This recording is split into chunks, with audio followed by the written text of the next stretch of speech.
Before we begin, let the silence settle around you. Not the kind you hear, the kind you feel crawling into the corners of the room. The story I'm about to tell wasn't meant to be spoken out loud. Someone carried it alone for far too long, afraid that saying it would make it real again.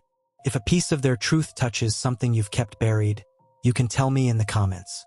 And if these quiet shadows keep pulling you back, you can like the video, subscribe, and tap the bell icon. Now don't move. Some memories wake up when they're listened to. I never believed in urban legends, ghost stories, or the silly warnings people throw around to scare kids on Halloween. But after that night, I'll never think the same way again. My name's Sarah, and I want you to understand what happened to me. Not as some tale you can dismiss, but as something I lived, something that still claws at me in the quiet hours. It all started on Halloween night, a night I had planned to spend at my friend Mia's party downtown. I was running late. Typical me, dawdling over what to wear, getting distracted by Instagram, convincing myself I could walk faster than I really could. When I finally shoved my coat on, grabbed my small flashlight, and left, the streets were already thick with costumed kids, and the smell of roasted pumpkin seeds wafting from porches. Mia lived on the far edge of town, and normally, I would have taken the main roads. But I was tired, impatient, and stubbornly convinced that I could save 10 minutes by cutting through Blackwood Forest, a shortcut that people jokingly called the Whispering Trail. I laughed off the warnings from friends, even as the sun had already dipped below the horizon and the first gusts of wind carried an icy chill. The entrance to the forest was unassuming, a narrow dirt path tucked between two aging houses. The branches overhead tangled like gnarled fingers, blotting out what little light the moon could offer. As soon as I stepped onto the trail, the distant sounds of laughter and party music faded, replaced by the soft crunch of leaves under my shoes and the whisper of wind threading through the skeletal trees. The forest had a silence all its own, heavy and expectant, like it was holding its breath, waiting for me. I flicked my flashlight on. Its beam was weak, barely cutting through the thick blackness. I tried to keep my steps confident, telling myself that I was just overthinking. The forest smelled damp, earthy, and metallic, as if the soil itself was decaying. Every now and then, a branch snapped underfoot, and my pulse jumped. But it wasn't until I thought I heard it, that faint whisper, that my skin started to crawl. "Sarah!" I froze. My breath hitched in my chest. I shook my head. Probably the wind, right? Just a trick of the shadows. I told myself that over and over as I stepped forward. Faster this time, boots crunching leaves like brittle glass beneath me. But then I heard it again. "Sarah!" Closer, clearer. Not the wind this time. Someone was calling my name. I swung my flashlight around, the beam trembling, cutting through the darkness. There was nothing, just the trees. My stomach twisted, and a cold, sinking dread settled in my chest. I tried to rationalize it. Maybe it was some prank, some other kid trying to scare me. But the way the voice seemed to move around me, whispering from every angle, made me take small, careful steps.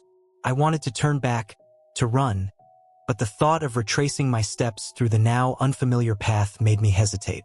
Then came the laughter, high-pitched, brittle, almost musical, echoing through the trees. Children's laughter. At first, I told myself it was a group of kids playing a Halloween game, hiding behind trees, but there was no pattern to it. It seemed to come from everywhere and nowhere all at once. My pace quickened, panic prickling along my spine. The path had changed, or maybe I'd taken a wrong turn, but it didn't look familiar at all. The trees pressed closer, their shadows folding into each other, forming shapes that danced just at the edge of my vision. And then I saw it, a flicker of orange light ahead. I blinked, rubbed my eyes, and realized I'd stumbled into a small clearing. My flashlight barely reached the edges, but the glow ahead was unmistakable. There were dozens of pumpkins, carved with grotesque faces, their insides lit with small, trembling flames. They were arranged in a perfect circle, all of them facing inward. And I was in the center. The air in the clearing was heavier, warmer, almost suffocating, carrying the faint, sweet scent of candle wax and rotting squash. Shadows from the jack-o'-lanterns writhed and twisted across the trees, the flickering light turning the faces of the pumpkins into living things, mouths stretching, eyes narrowing, all seeming to focus on me. I should have run then. Any rational person would have. But my body froze, anchored by a terror that felt both foreign and intimate, like it had been waiting for this moment all along. And then the whispers returned. This time, it wasn't coming from the wind or the trees. It was coming from the pumpkins themselves. Hundreds of small voices murmuring, calling my name, overlapping, layering on top of each other until it was impossible to distinguish one from the next. And then one voice, louder than the rest, sharp, knowing, rose above all others. "Welcome home, Sarah. We've been waiting since last Halloween." I stumbled backward, my flashlight flickering violently. I pressed the button, and nothing, just darkness swallowing the edges of the clearing.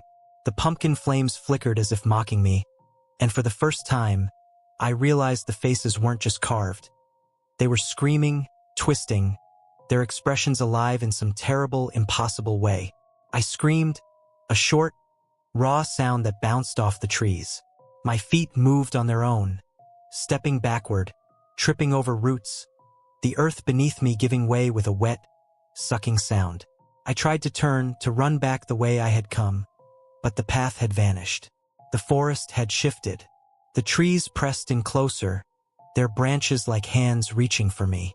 And all around me, the whispers and laughter rose into a cacophony that made my head spin. My ears ache, my chest tighten. One pumpkin in particular drew my eyes. It was larger than the others, its face grotesque, eyes wide and gaping, a mouth that seemed to stretch too far for the roundness of its head. And the voice came again, clearer than ever. "Don't be afraid. We've been waiting for you." I fell to my knees, shaking, the flashlight rolling out of my hand. Darkness swallowed it. All I had was the orange glow, the faces turning, shifting, watching me. I could hear the whispers now from within the flames themselves, voices layered on voices, each one promising, calling, demanding. My heartbeat thumped in my ears, heavy and uneven, my body trembling uncontrollably. And then I felt it, something brushing against my arm. Soft, almost tender, but wrong. I whipped around, but there was nothing there. The wind hadn't been that cold, but suddenly it bit at my skin, sharp and slicing. I could feel movement all around me, the air shifting like invisible hands pushing me toward the center of the circle. I tried to crawl, to run, to do anything, but the ground beneath me seemed sticky, reluctant to release me. And then I heard it. A small, almost childlike laugh, closer this time, coming from the pumpkin nearest to me. It whispered my name again, long and deliberate, the sound curling into my brain like smoke. "Sarah!" I screamed and scrambled to my feet, adrenaline pumping so violently I thought my heart would burst. I ran blindly into the darkness beyond the clearing, branches slapping my face, roots clawing at my shoes, but the whispers followed. No matter how far I ran, the voices stayed, just behind me, circling me, growing louder, more insistent. The forest seemed endless, the trees closing in, the moonless sky above turning the night into a living entity that watched me, hunted me. I tripped, fell, and my hands landed on something wet. My flashlight skittered across the leaves, illuminating for a moment, just a moment, the ground around me. It was littered with small, broken pumpkins, their faces twisted in expressions I'd never imagined, melted and charred, yet somehow still alive. I scrambled to my feet and ran again, tears blurring my vision, lungs burning. And then, as suddenly as it had begun, the trail opened. I found myself at the edge of the forest, the street lamps of the town ahead glowing weakly through the trees. I didn't look back. I didn't slow down until I was inside Mia's apartment, breathing like I'd run a marathon, drenched in sweat, shaking uncontrollably. I tried to explain, but no one understood. They all laughed, assumed I was exaggerating, maybe spooked by the dark woods. But I knew what I'd heard. I knew what I'd seen. I've avoided Blackwood Forest ever since. But every Halloween, I can still hear the whispers. Not outside, not in the forest anymore, they've followed me. In the quiet of my apartment, when the wind presses against the windows just right, I hear it. A faint, drawn-out calling of my name, layered with laughter, like tiny voices just beyond reach. And every Halloween I feel it closer, because I know the truth now. They've been waiting, and they always will. I've always been the type of person to laugh off ghost stories, to shrug and say, "It's just Halloween, man. Nothing real out here." But after that night in Gallows Grove, I can no longer tell myself that. My name's Marcus, and I need to get this out before I lose myself to it entirely. It all started with a dare. My friends, Tyler, Sean, and Ava, had convinced me to spend Halloween night exploring Gallows Grove, a forest on the outskirts of town with a reputation that made even the most hardened thrill-seekers uneasy. According to local legend, 13 witches had been hanged there in 1692. Their deaths meant as a warning to anyone who dabbled in dark magic. The grove had been left untouched for centuries, save for hikers who dared pass through during the day. But at night, they said, the forest came alive in ways that defied logic. I didn't believe any of it. I thought it would be fun, a thrill for our Halloween night. We all arrived just as the sun was disappearing behind the horizon, casting long shadows across the leaf-strewn path leading into the forest.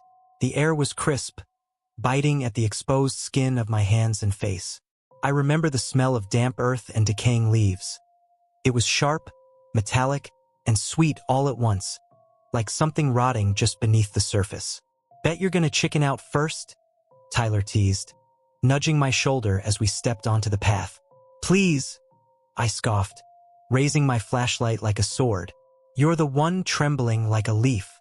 Sean laughed, though I noticed his grin was a little too tight, a little forced. Ava, usually the calm one, walked a few steps behind us, her eyes scanning the forest like she was already anticipating trouble. The deeper we went, the quieter the forest became. Not silent exactly. There were the occasional rustles of small animals, but the kind of silence that felt intentional, as though the woods themselves were holding their breath.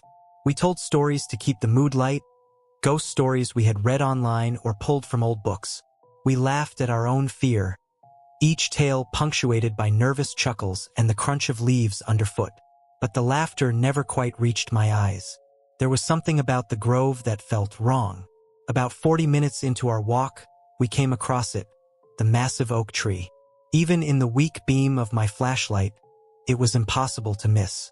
The trunk was wide, gnarled, and scarred with old knots, but it was the branches that stopped us dead in our tracks. 13 thick limbs stretched outward like skeletal arms, each one perfect, symmetrical, and empty, until I noticed the nooses. 13 ropes swayed gently from the branches, as though stirred by some invisible breeze. At first, I thought maybe the wind had picked up, but the air around us was still, dead still. The forest seemed to press in closer, the shadows lengthening in unnatural angles.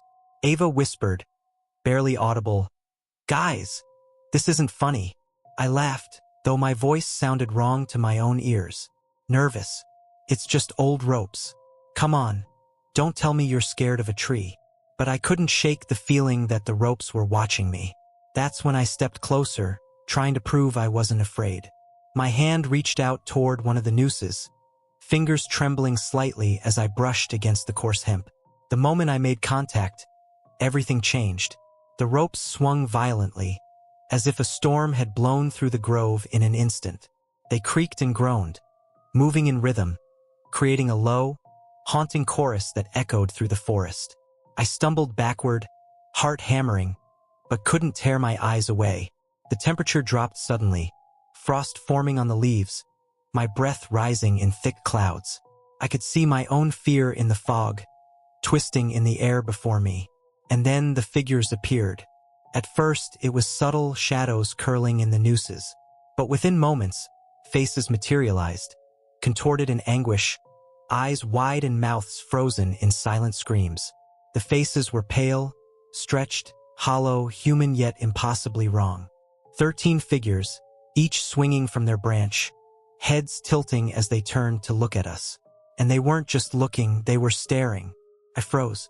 My friends were behind me, shouting, trying to move, but their voices were swallowed by the sudden wind that whipped through the clearing.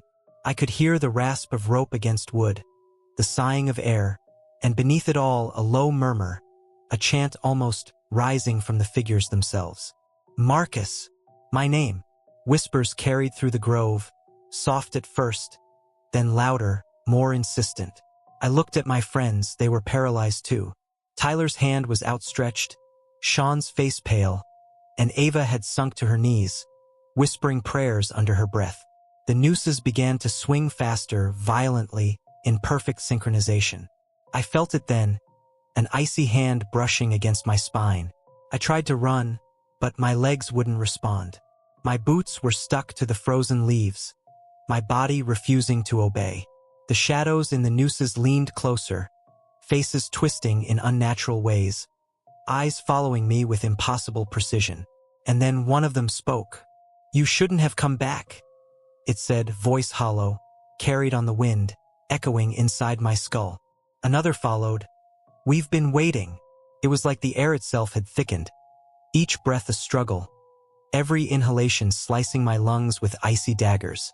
I could hear the sound of the nooses tightening, the ropes creaking, and the rhythmic sway of the branches above me. The figures leaned closer, their heads jerking in unison toward me, and I realized I was the focus of whatever ritual this was. Panic overtook me. I tried to scream, to push forward, to rip my legs free, but it was useless. My limbs refused to respond. The rope I had touched earlier had begun to tighten on its own, winding around my wrist first, then my forearm, climbing, moving, wrapping as though alive. "Please, stop," I gasped, my voice breaking, tears streaming down my face. The figures whispered, a chorus now, chanting in a language I couldn't understand but somehow recognized. The air pulsed with it, each word vibrating through my bones, sinking into my chest, filling me with a dread I can't describe. My friends were screaming now, but their voices were distant, echoing, as though I were trapped in a bubble of terror all my own. The last thing I remember before everything went black was the rope coiling around my neck, rough and heavy, pressing into my skin. The branches swayed violently above me, the figures' mouths opening in silent, endless screams, and the forest itself seemed to close in, swallowing the clearing whole. I woke up hours later, or maybe days. I can't be sure. On the edge of the forest, face pressed into damp leaves. The nooses were gone. The tree stood as any oak would, ordinary, silent. My friends were nowhere to be seen. My body ached, bruised, raw, as if I had been dragged through the undergrowth, and the rope mark around my wrist burned like fire. I stumbled home, terrified to look behind me, terrified to sleep. I never spoke of what I saw to anyone. Not to my parents, not to the police, not even to friends. How could I? They'd call me crazy, say it was imagination, Halloween excitement, drugs, stress, anything but reality. But I know what I felt. I know what I saw. I can still hear them, some nights, whispering my name from the shadows, from the corners of my room, from dreams I can't wake from. 13 faces, twisted in silent screams, hanging just beyond the edge of my vision. 13 nooses swinging, just out of reach, calling me back to the forest. And I know, deep down, that if I ever return to Gallows Grove, even for a second, they will be waiting. Not for someone else, but for me. They've been waiting all these years. And now that I've touched the rope, now that I've seen the tree, now that they know my name, I don't think I'll ever be free. Some nights, I feel the rope tighten even here, in my bed, around my neck, and I wake up choking, gasping, terrified that this time, it won't let go. I can't go back. I can't tell anyone. But I have to warn others, even if no one believes me. Gallows Grove is real. The hanging tree is real. And if you ever hear your name whispered in the forest, don't look back. Don't step closer. Don't touch the rope. Because if you do, they will be waiting. I've told this story only once before, to a therapist who stopped me halfway through and suggested medication. I didn't go back. Pills won't fix what I saw that night, and they won't make the sound of their voices disappear. I'm telling it now because Halloween is coming again, and every year around this time, the memories stop being quiet. My name is Emma. I was 29 that year, working late shifts at a medical billing office in the city. Halloween fell on a Thursday, and I'd volunteered to stay late so my coworkers with kids could go home early. By the time I left, it was almost midnight. The roads were empty, the kind of quiet that feels unnatural after a day filled with noise and costumes and laughter. I took the back road home because it shaved off a few minutes and usually felt peaceful at night. Thornwood Forest stretched along one side of that road for miles, a dense, ancient stretch of trees locals avoided after dark. I'd driven past it hundreds of times without incident. That night, the forest looked different. The trees leaned closer to the road, their branches tangled together like ribs around something breathing in the dark. About 10 minutes in, my headlights flickered. Then the engine sputtered. I remember saying out loud, "No, no, no," as if the car could hear me. The dashboard went black. The steering wheel stiffened under my hands. I managed to coast onto the shoulder before the car died completely. I sat there for a moment, hands shaking, listening to the engine tick as it cooled. The air inside the car felt colder than it should have been. I pulled out my phone. No signal. Not even a bar. I wasn't surprised. Service had always been spotty near Thornwood. But that didn't make it better. I considered staying in the car and waiting for daylight, but the silence outside pressed in on me. The forest loomed just beyond the narrow strip of road, black and impenetrable. Every instinct told me not to go in there, but sitting alone, helpless, with no way to call for help felt worse. I grabbed my flashlight from the glove compartment, locked the car, and stepped into the night. The cold hit me immediately, sharper than the autumn air should have been. My breath puffed out in pale clouds. The smell of damp leaves and moss filled my nose, heavy and old. The forest swallowed sound. Even my footsteps felt muted as I followed what looked like a narrow trail cutting between the trees. I told myself I just needed to find a house, a ranger station, anything. Thornwood wasn't supposed to be that deep. I'd be fine. After about 20 minutes of walking, my legs started to ache. The beam of my flashlight barely seemed to penetrate the darkness, as if the trees were absorbing it. That's when I heard it. At first, it was faint, so faint I thought it was the wind. A soft, lilting sound drifting through the trees. Singing. I stopped walking. The sound continued, clearer now. Children's voices. A nursery rhyme I half remembered from my own childhood. The melody was sweet, innocent, completely out of place in that forest at that hour. "Hello," I called out, my voice sounding too loud in the stillness. "Is someone there?" The singing didn't stop. It didn't even falter. Something about that made my stomach twist. Kids should react when an adult calls out to them. They should laugh, run away, say something. These voices just kept going, looping the same tune over and over. Against my better judgment, I followed the sound. With every step, the air seemed to grow heavier, colder. The trees thinned, and pale moonlight spilled ahead of me. I stepped into a clearing. The moon hung low and bright above, illuminating a perfect circle of grass untouched by leaves. In the center were 7 children, holding hands, spinning slowly in a ring. They wore old-fashioned clothes, long dresses, stiff collars, suspenders, styles I'd only seen in antique photographs. They were playing Ring Around the Rosie. Their movements were perfectly synchronized, each step matching the next.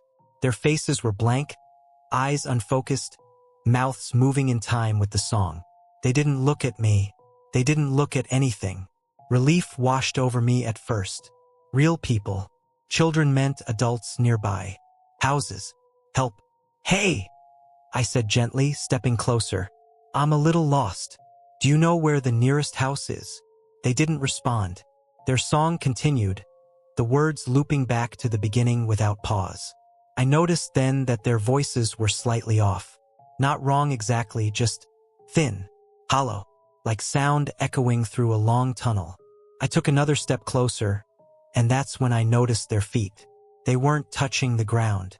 At first, I thought it was an illusion, shadows playing tricks in the moonlight. But I crouched slightly, angling my flashlight, and my heart dropped into my stomach.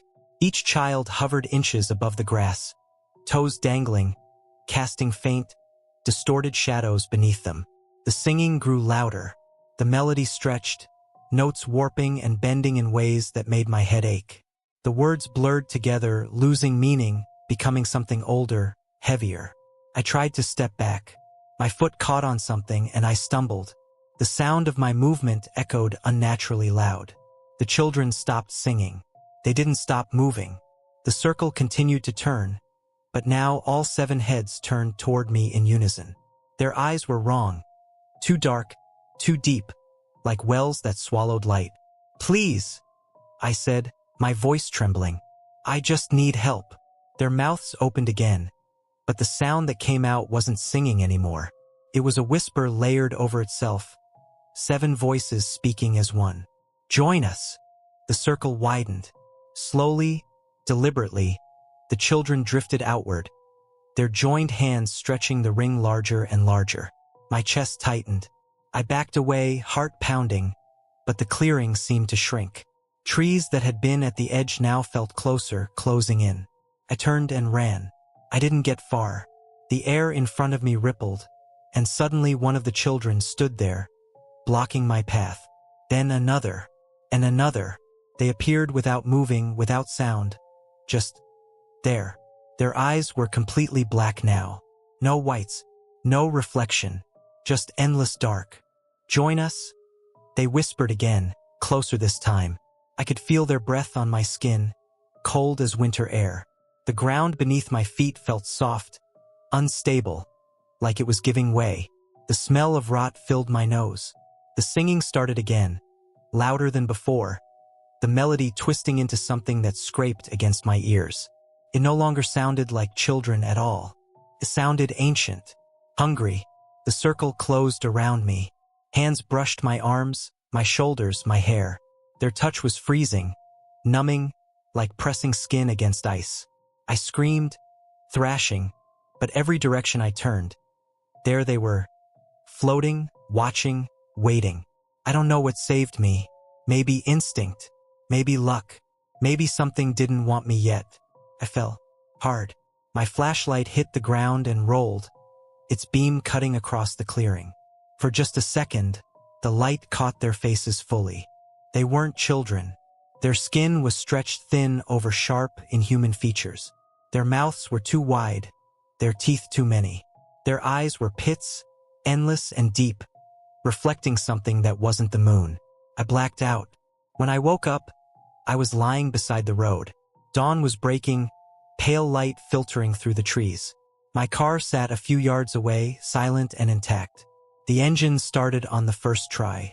The police said I must have wandered, hit my head, hallucinated. There were no children, no clearing, no footprints.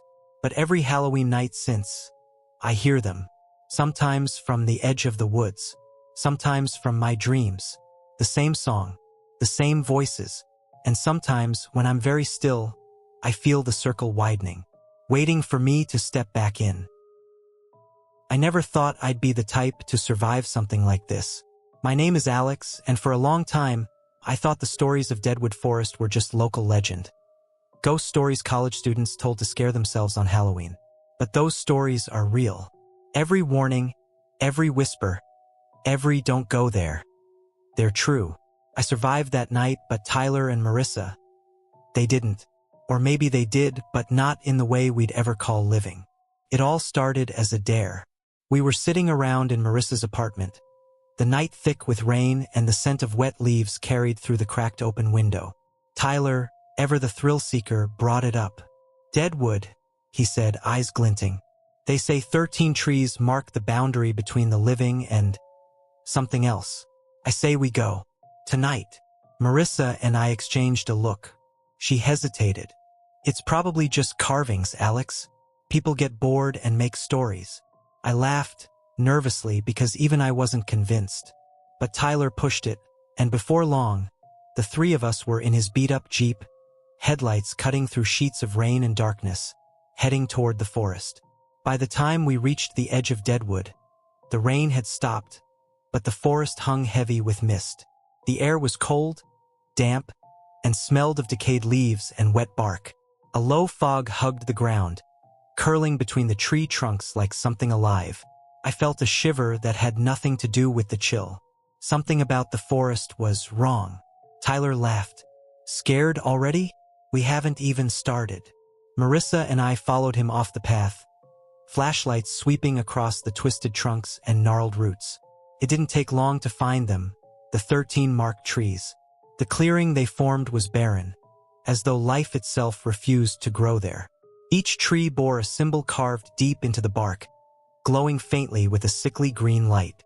The symbols were all different: spirals, runes, lines that curved and twisted into shapes I didn't recognize. My stomach churned.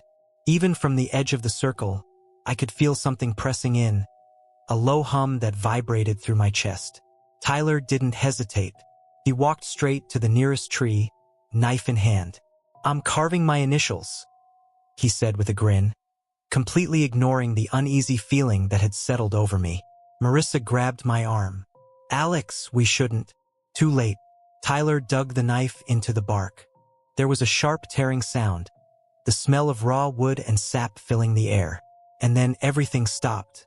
The forest went completely silent. No insects, no wind, nothing. The fog thickened, swirling around our ankles. My pulse hammered in my ears. The green symbols pulsed brighter, and a low vibration rose from the earth beneath us, shaking the clearing like the forest itself was waking up.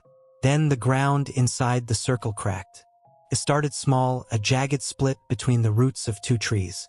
But the crack widened quickly, as though the earth were breathing.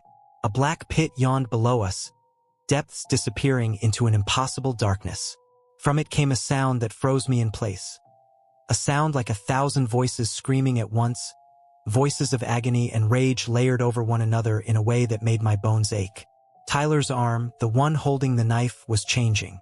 Black veins spread across his skin, his flesh shriveling and smoking faintly, as if corrupted by some ancient disease. He dropped the knife with a scream, clutching his arm.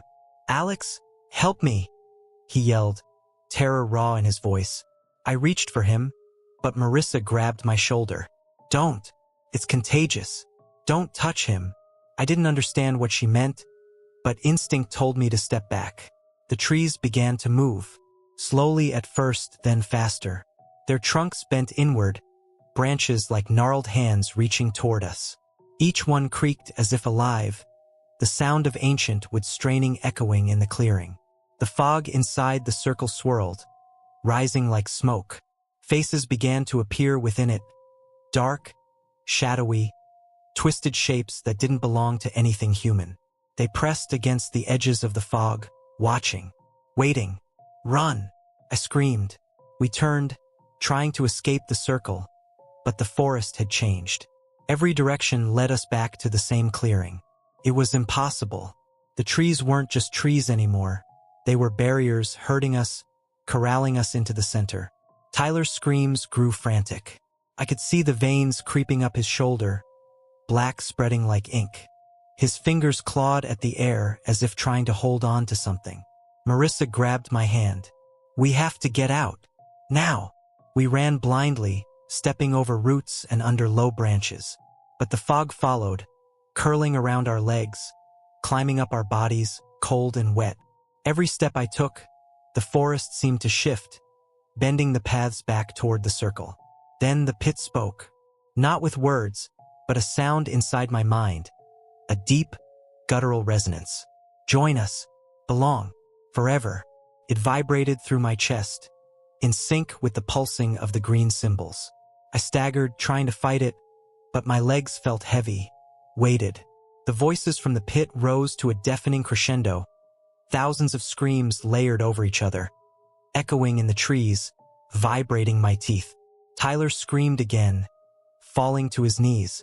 Marissa tried to pull him, but the trees themselves seemed to reach down, branches scraping against him, wrapping around his torso.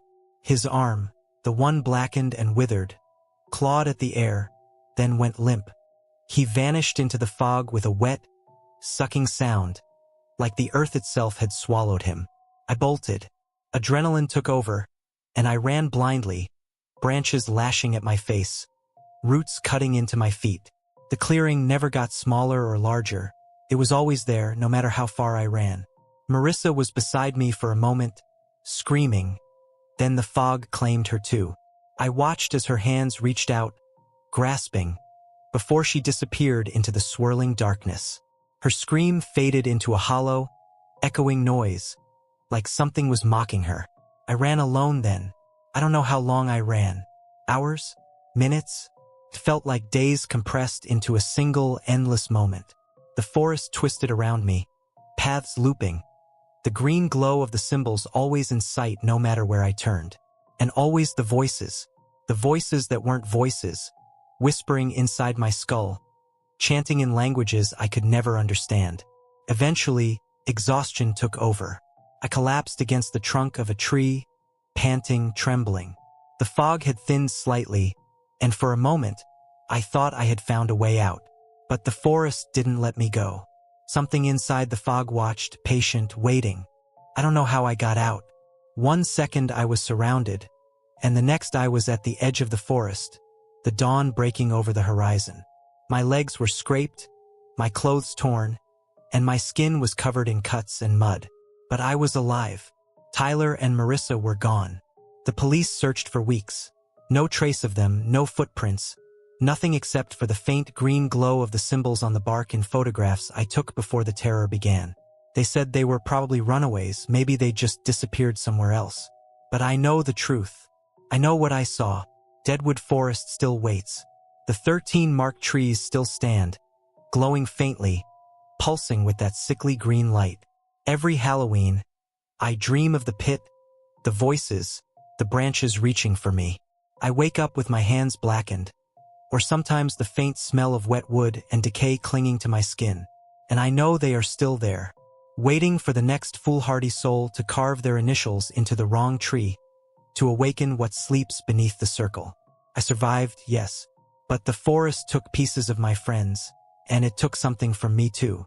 A part of me is still in that circle, screaming in unison with the voices from the pit, waiting for the next time the forest decides to reach out. I warn you, if you ever hear the stories about Deadwood, the marked trees, the pit, listen. Don't go. Don't look at the green symbols. Don't even think about entering that forest on Halloween. Because it doesn't forgive. It doesn't forget. And it doesn't let go. I survived. But I am not whole. And the forest is still hungry. I need to get this out while I still can, while the details are sharp and the fear hasn't dulled into something easier to ignore. My name is Anna Whitaker. I'm not superstitious, not dramatic, and before last Halloween, I would have laughed at the idea of a haunted cabin. But what happened in Pinehurst Forest wasn't imagination or panic. It was real, and whatever was in that cabin is still there. I went hiking alone because I needed space. That's the simple truth. I'd taken time off work, shut my phone notifications off, and planned a 2-day solo hike through Pinehurst Forest. A place I'd visited before, well-marked trails, nothing extreme. Halloween was just a date on the calendar. I wasn't chasing scares. I was chasing quiet. The forest looked normal when I started. Late afternoon sunlight filtered through tall pines, the air cool and clean, smelling of damp soil and fallen needles. My boots crunched softly with each step. I remember thinking how peaceful it felt, how good it was to be alone with my thoughts. But the light faded faster than I expected. By the time I checked my watch again, the sky had gone from pale gold to bruised purple. Clouds rolled in thick and fast, swallowing what little daylight remained. The forest grew darker, denser, shadows stacking between the trees like walls. My headlamp flickered on, its beam narrow and weak against the blackening woods. That's when I realized I'd miscalculated my pace. I was still miles from the trailhead, and night was coming down hard. The temperature dropped quickly. My breath fogged in front of me, the air suddenly heavy and cold against my skin. The forest changed when the sun disappeared. Sounds dulled. The usual chorus of insects faded into silence, replaced by something hollow and empty. Every snap of a twig made my heart jump. I told myself to stay calm, find a place to shelter, Wait until morning. That's when I saw the cabin. It sat just off the trail, half hidden by trees and brush, its wood darkened with age and rot. The roof sagged slightly in the middle, shingles missing like broken teeth. It looked abandoned, forgotten by time, but intact enough to keep out the wind. Relief washed over me, followed by hesitation. Cabins like that don't just exist for convenience. Someone built it once. Someone used it, and then stopped. Still, the cold was biting through my jacket, and the forest felt wrong in a way I couldn't explain. I chose shelter over instinct. The door creaked loudly when I pushed it open, the sound echoing through the quiet woods. Inside, the cabin was smaller than I expected, just one room. A rough wooden table, a rusted stove in the corner, a thin mattress on the floor. Dust coated everything, thick enough to leave clear footprints when I stepped inside. No animals, no signs of recent use, except the window. It was the only one, set into the far wall, facing straight into the forest. Moonlight filtered through it weakly, illuminating long, deep scratch marks carved into the glass from the inside. I stood frozen, staring at them. They weren't shallow. They weren't random. They were frantic. Long grooves etched at sharp angles, overlapping, like someone had dragged their fingernails again and again across the glass, trying to get out. A chill crawled up my spine. I told myself it could have been an animal trapped inside once. A bear, a raccoon, something desperate. But animals don't scratch glass like that. And animals don't leave marks at chest height from the inside. I backed away slowly, every instinct screaming at me to leave, to take my chances in the dark forest instead. But when I stepped outside again, the night felt worse, thicker, heavier. The trees pressed in close, their silhouettes tall and watchful. The trail was gone, swallowed by darkness. The cabin felt like the lesser evil. I barred the door with a broken chair, set my pack down, and tried not to look at the window. The air inside was stale and cold, smelling faintly of mold and something sour underneath, like old sweat soaked into wood. I sat on the mattress and waited. Time stretched. My headlamp cast strange shadows along the walls, shapes that shifted when I blinked. Every creak of the cabin made my pulse spike. The wind outside whispered through the trees, low and restless. Then, just before midnight, I heard it. Tap. Soft. Deliberate. I looked up at the window. Tap. Tap. My heart slammed against my ribs. I held my breath, listening. The sound came again, slightly harder this time, like a fingernail against glass. Slowly, against every instinct screaming at me not to, I raised my headlamp and aimed it at the window. A face stared back at me, pale, too pale. Skin stretched tight over sharp bones, eyes sunken deep into dark hollows. The eyes themselves were wide and unblinking, reflecting my light with a dull, wet shine. The mouth was slightly open, lips pulled back just enough to show teeth that looked too long, too thin. It wasn't pressed against the glass from outside. It was inches away. I screamed and stumbled backward, tripping over my pack, my back slamming into the opposite wall. My chest burned as I gasped for air. When I forced myself to look again, the window was empty. No face, no movement, just the dark forest beyond and those awful scratch marks, glowing faintly in the beam of my headlamp. I told myself it was exhaustion, hallucination, fear playing tricks on me. Then the tapping started again. Not on the window, on the wall. Slow, rhythmic, moving. Tap, tap, tap. It circled the cabin, the sound traveling along the wood, stopping briefly, then starting again somewhere else. My skin prickled as I turned in place, tracking it, my light shaking in my hands. Whatever it was walking around the cabin, listening, testing. I rushed to the door and yanked at it, desperate to escape, but it wouldn't budge. The chair I'd wedged there felt fused in place, as if the wood itself refused to move. Panic clawed up my throat. The tapping stopped. Silence pressed in so hard it hurt. Then, tap. From inside the cabin. From the window. I turned slowly, my body numb, my mind screaming. The glass fogged over, as if breath pressed against it from my side. Then another patch appeared. Then another. Handprints. Dozens of them. They bloomed across the inside of the window, one after another, pale impressions forming as if invisible hands were pressing flat against the glass from within the room. Fingers stretched long and thin, joints bending the wrong way, palms too wide. I staggered back, shaking my head, whispering no, no, no, over and over. The handprints slid, slowly, dragging downward, leaving streaks of condensation that looked disturbingly like tears. Something shifted behind me. I felt it before I heard it. A change in the air, colder, heavier. The smell in the cabin changed too, sharp and rotten, like damp earth mixed with old blood. I turned. The room looked the same, empty, but I wasn't alone.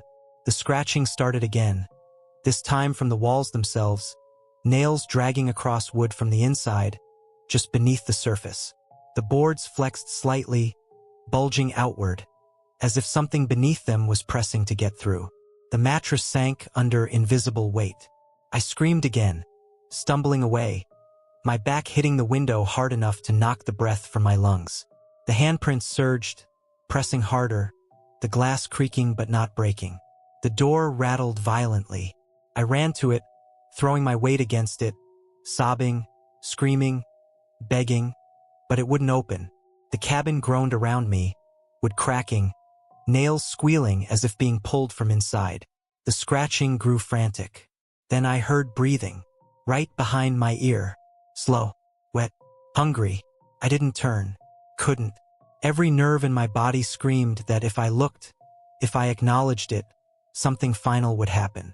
The breathing moved away, circling me, brushing against my jacket, cold fingers grazing my wrist. Wherever it touched, my skin burned with icy pain. The handprints on the window began to fade, one by one, until only the scratch marks remained. Then everything stopped. No sound, no movement. The cabin felt empty again. I collapsed to the floor, shaking so badly my teeth chattered uncontrollably. I don't know how long I stayed there, curled up, eyes squeezed shut, waiting for it to come back. Eventually, pale gray light crept through the window. Morning. The door opened easily when I tried it then. No resistance. No chair wedged anymore. Outside, the forest looked normal. Birds chirped.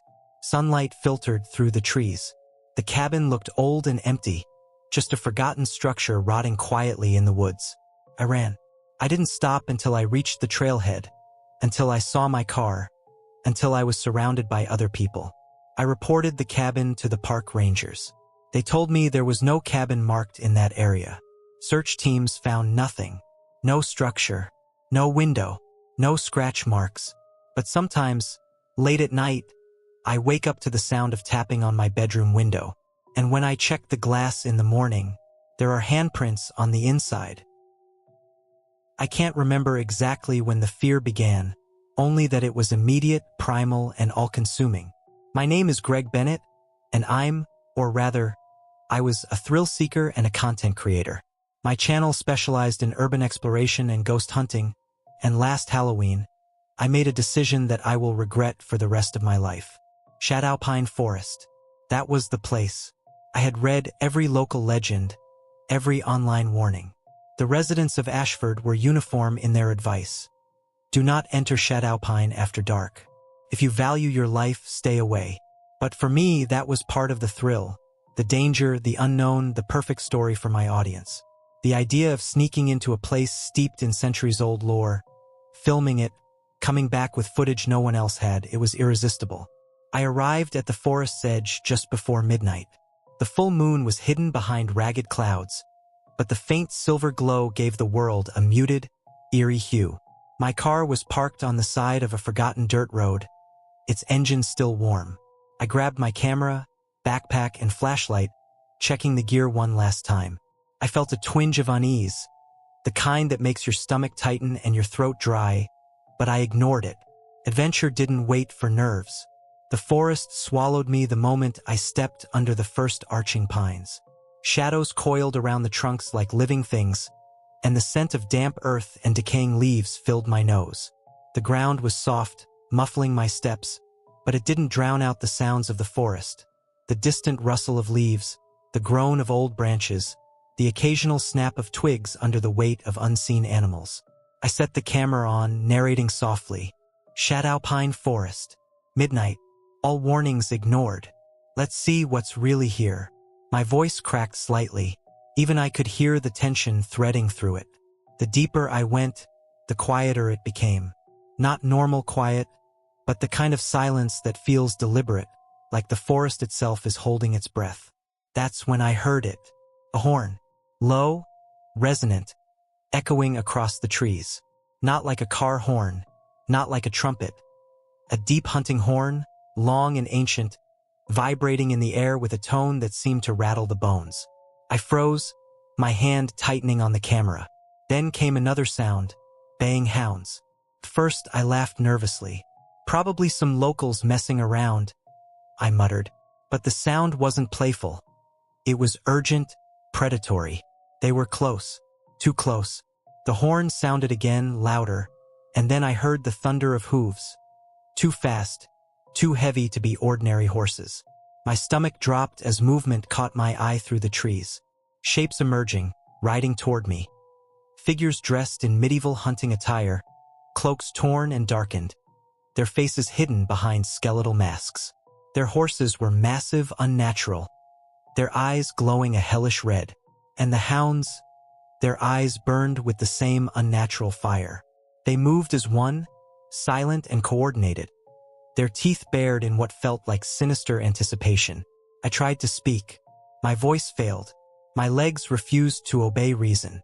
Then the realization hit me in a cold wave. They weren't just passing through.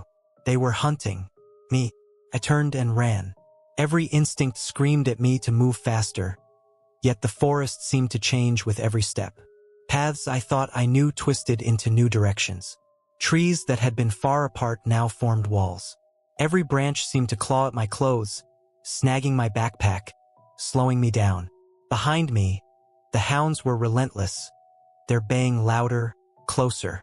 The skeletal riders leaned low, guiding them, herding me deeper into the forest. I stumbled over roots, nearly fell into a shallow creek, scrambled up a bank and kept running. My breathing was ragged, the camera bouncing against my chest, capturing my panicked movements.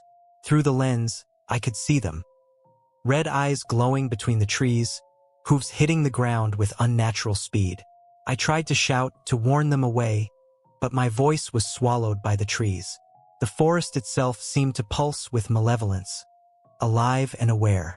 Shadows moved unnaturally, following me, stretching to block my escape. The horn sounded again, closer now, deafening, reverberating inside my skull. I could see the riders riding down narrow paths, appearing impossibly fast, cutting off any route I thought was clear. The hounds fanned out, their glowing eyes fixed on me, teeth flashing in the dim moonlight. Panic consumed me completely. I tripped, hard. My hands scraped raw on mossy bark and dirt. My knee throbbed with pain, but I scrambled up immediately. That's when I saw something horrifying. A rider separated from the pack, approaching me directly. The skeletal mask stared, empty eye sockets glowing. Its horse's hooves didn't touch the ground. They hovered slightly above it, each step echoing with a hollow resonance. The figure raised a hand, pointing at me as if confirming I was prey. I turned and ran again, zigzagging through the trees, trying desperately to outmaneuver them, but it was no use. Every direction brought me back into their presence, and I realized the forest itself was hurting me, corralling me toward the center of some trap I couldn't see. Branches scratched my face, twigs broke underfoot, and mud sucked at my boots, but I couldn't stop. I had to keep moving. My lungs burned, my vision blurred. Every sound of breathing, hooves, or baying grew louder, closer, more suffocating. Then I saw the clearing. A large, open space, illuminated by ghostly moonlight that didn't seem natural. The riders were already there, forming a circle. The hounds fanned out around the perimeter, eyes glowing, teeth gnashing. The horn sounded one final, deafening note. I realized with a sickening certainty what was happening. There was no escape. No path led out. The forest had guided me here. The hunt had concluded. I ran straight into the clearing, hoping for a miracle, and that's when I saw it. Figures standing at the edges of the circle, dressed in the same medieval hunting attire. Their skeletal masks tilted toward me, silent acknowledgement of my arrival. My chest heaved, every muscle screaming in terror. The hounds closed in. Their jaws snapped inches from my boots, tongues lapping at the cold air. I swung my camera at them, desperately hoping to scare them, but it was useless. They were incorporeal, more than animals, more than creatures I could fight. They were death made flesh or bone. One of the riders dismounted, skeleton hands gripping reins of invisible tension. Its mask glimmered in the moonlight. It raised its skeletal hand slowly, deliberately, and the hounds froze. For a moment, everything stopped. Silence. Then the hunt resumed. I turned in a blind panic, running in circles. My legs were burning, lungs screaming. The hounds snapped closer and closer, shadows closing in. The skeletal riders pressed forward, cutting off my options, corralling me like prey at the center of a sinister game. I screamed into the night, pounding my chest in desperation. The camera caught every second. My panicked breathing, the unrelenting advance of the hounds, the red-eyed horses stepping silently yet impossibly fast through the forest. I could see their jaws, sharp and wet, closing in. The last thing I remember was a snapping, tearing sensation. Pain, cold, darkness. The forest swallowed me, and everything went silent. I don't know how much time passed. I woke somewhere I don't remember. No forest, no hounds, no hunters. My camera lay beside me, recording the final moments. The footage, I've never shown it. Some things are better left unseen. But the memory, the fear, the smell of wet pine and burning terror, they never left me. Shadow Pine Forest still waits. Every Halloween, the horn echoes in my dreams, the hounds bay, and the skeletal hunters ride. And I know they are still out there, hunting, waiting for the next fool who thinks they can trespass in their domain. I survived. I should feel lucky, but I know better. I wasn't meant to survive. I was meant to see it, to know it exists, to warn others. And now I do. Do not enter Shadow Pine Forest. Do not go near it on Halloween. And whatever you do, do not run, because the hunters will always find you.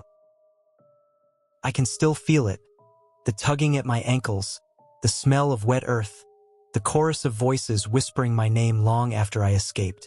My name is Sophie Hale, and I've always loved urban exploration. Abandoned buildings, forgotten tunnels, hidden history. It was my passion. But that Halloween changed everything. Wraithwood Forest isn't a place for curiosity. Not for anyone. And whatever is buried there, it remembers. We were a group of 5. Me, Jamie, Lena, Mark, and Chris. We had heard rumors online about an old cemetery deep within Wraithwood, abandoned for centuries, swallowed by the forest, with graves so old that even the locals spoke of it only in hushed tones. Most dismissed it as superstition, a legend to keep kids away from the woods at night. But for us, it was perfect content. Halloween, nightfall, a hidden cemetery, practically begging for a documentary-style exploration. We set out around dusk, our flashlights cutting narrow paths through the dense forest.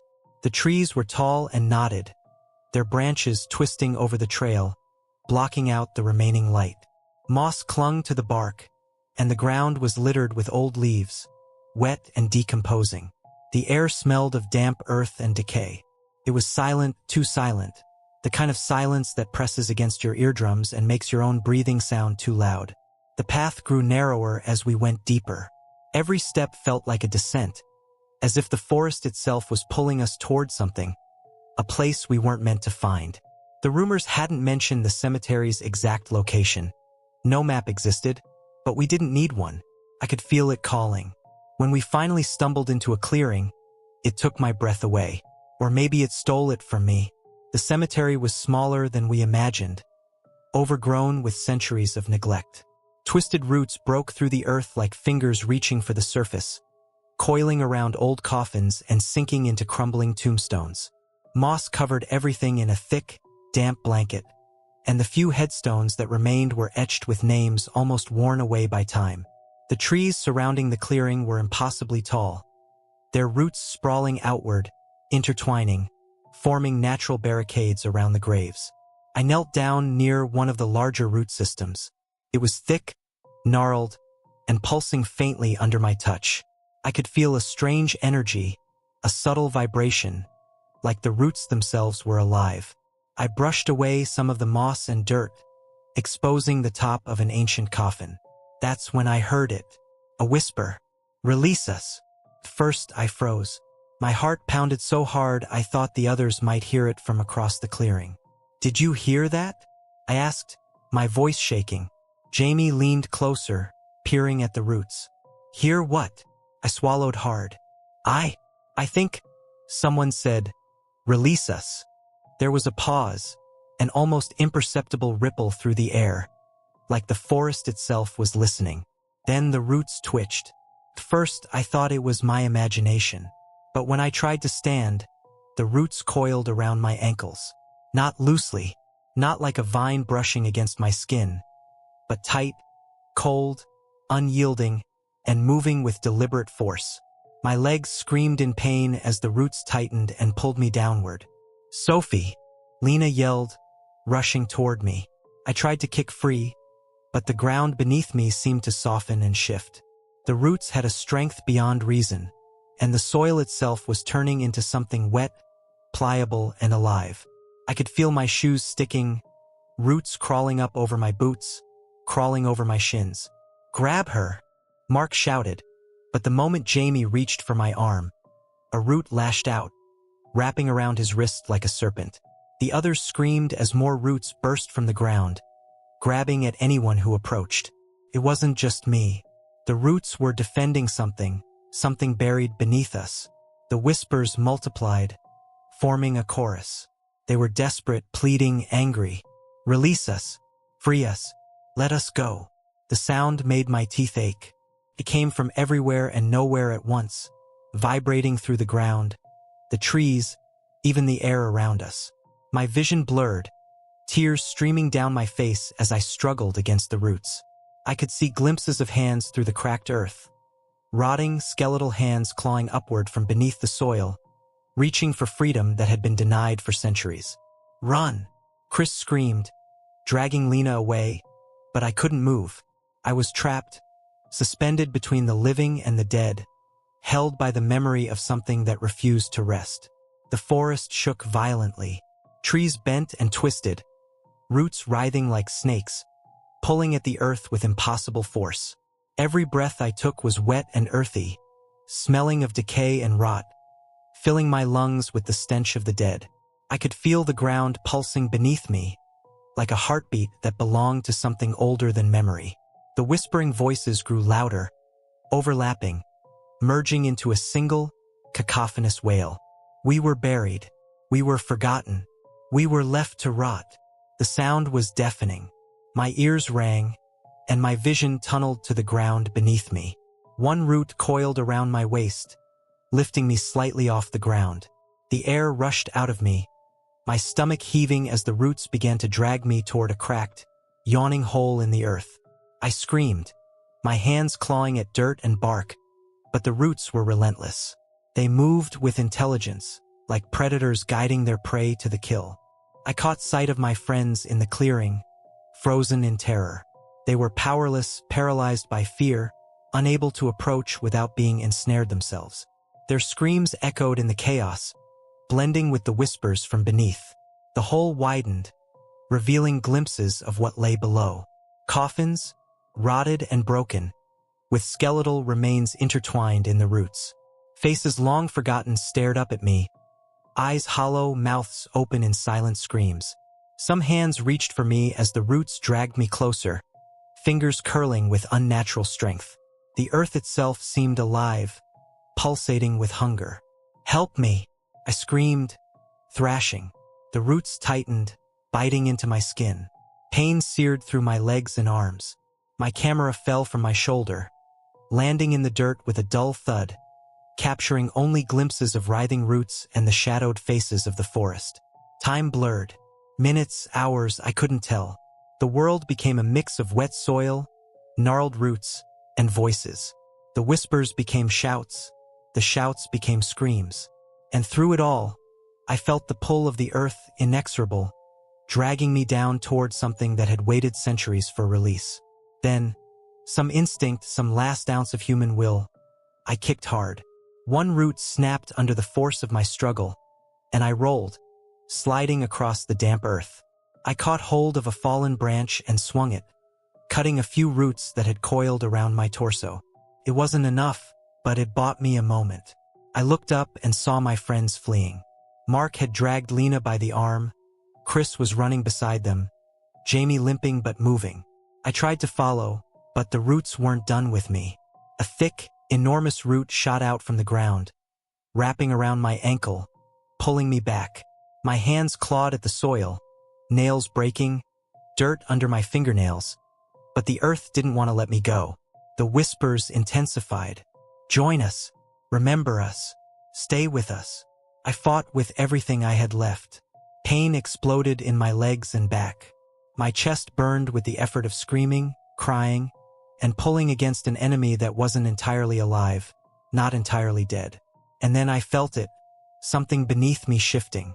A force older than the forest itself. A presence that had been buried and forgotten, finally awakening. I don't remember how I escaped. I remember crawling through mud, dragging myself through roots, until I burst from the edge of the forest. I don't know if the roots let go, or if I simply ran faster than they could react. My friends were waiting, panting, wide-eyed, white as ghosts. None of us spoke for minutes. We never returned to Wraithwood. The cemetery was left behind, hidden beneath its blanket of moss and tangled roots. But sometimes, in my dreams, I feel them again. The roots twisting and coiling, the whispers calling my name, the eyes of the dead peering through the cracked soil. I survived that Halloween, but I carry a fragment of the forest with me. Every time I step on damp soil, every time I see a root twisting in the ground, I feel it. The earth remembers. It never forgets. And one day, if I'm not careful, it will come for me again. Wraithwood Forest is alive. And the roots, they remember. The forest had disappeared, or perhaps it had always been like this, and I had only now stepped fully inside. The figure held out the unlit lantern. My hand shook as I reached for it, but instinct screamed against it. My mind raced, trying to rationalize, trying to find some scientific explanation. But every fiber of me knew that this was not natural. It wasn't a trap I could escape with logic or technology. I remember the pull of the forest, subtle at first, then unmistakable. The lantern wasn't just an object. It was alive in a way I couldn't comprehend, pulsing with the weight of countless souls trapped in the haze, each one waiting, calling, begging to be joined. The whispers began, soft, incomprehensible at first, then clearer, voices overlapping, rising, surrounding me. Join us, join us, join us. I stumbled back, tripping over roots that hadn't been there a second ago. I turned in a full circle, trying to run, but the fog seemed to move with me, curling around my legs, pulling me back. The figure didn't advance. It didn't need to. The clearing itself was a trap, the lanterns the chains, and the fog a prison.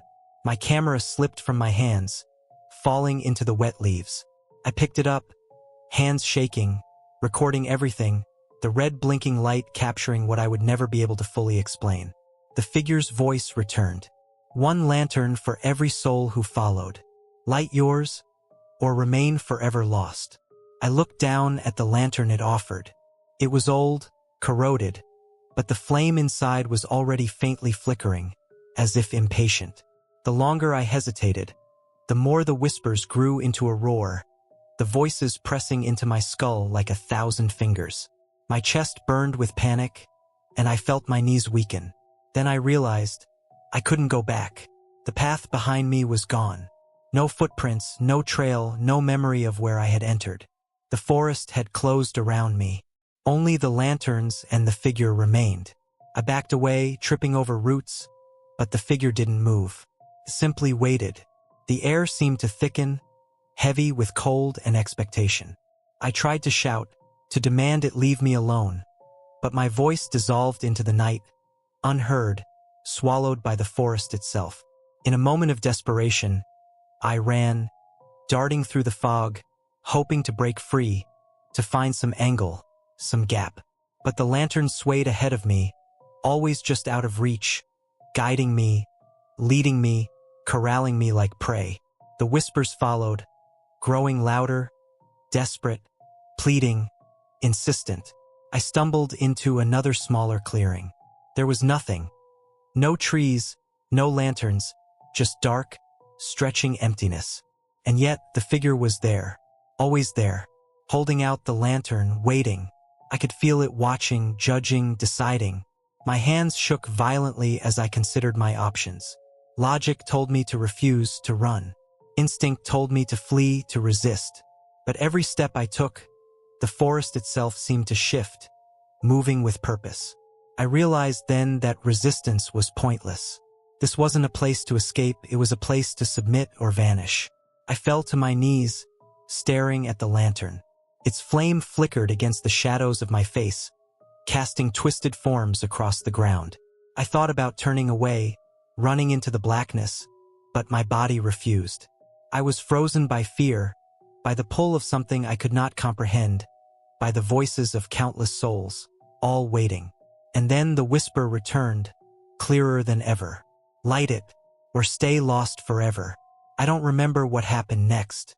Some fragment of memory tells me I reached for the lantern, but my hand wavered. The world tilted, the fog thickened, and I felt the forest pressing inward, closing around me. My breath came in ragged gasps. The whispers became voices screaming, crying, laughing, all at once. When I came to, I was at the edge of Hollow Creek Forest, alone. My camera lay on the dirt, still recording. The lanterns were gone. The figure had vanished. And yet, the whispers lingered, faint and insistent, tugging at my thoughts, reminding me that the forest had not forgotten. I survived, but I am not the same. I cannot return to normal life. Sometimes at night, I see a faint flicker of orange light, always swaying, always just beyond reach. And I know, in some dark corner of the world, the last lantern waits for its next soul. I will never follow it again, but it is out there, waiting, watching, and one day it will call for me again. I never considered myself reckless. I wasn't the type to chase every ghost story or urban legend. But Halloween had a way of drawing people like me into corners of the world that didn't want to be found. My name is David Harper, and I've spent years investigating paranormal claims, strange lights, unexplainable sounds, abandoned places that whispered with history, but nothing prepared me for Hollow Creek Forest. I first heard about the lantern from a retired ranger who'd lived on the edge of the forest for decades. He warned me, more serious than anyone I'd ever met. If you see it, don't follow it. No one who follows the lantern ever comes back. They call it the last lantern, and it leads only to the dead. Of course, that's exactly why I went. Halloween night, 10 p.m. The forest already steeped in shadows and mist. My camera gear was packed, my flashlight ready, my recorder set to capture anything unusual. I parked on a dirt road at the edge of the forest and stepped into the chill, damp air. The smell of wet leaves and rotting earth hit me immediately, a bitter reminder that I wasn't in a city anymore. The trees loomed overhead, gnarled and dense, branches twisting together like arthritic fingers.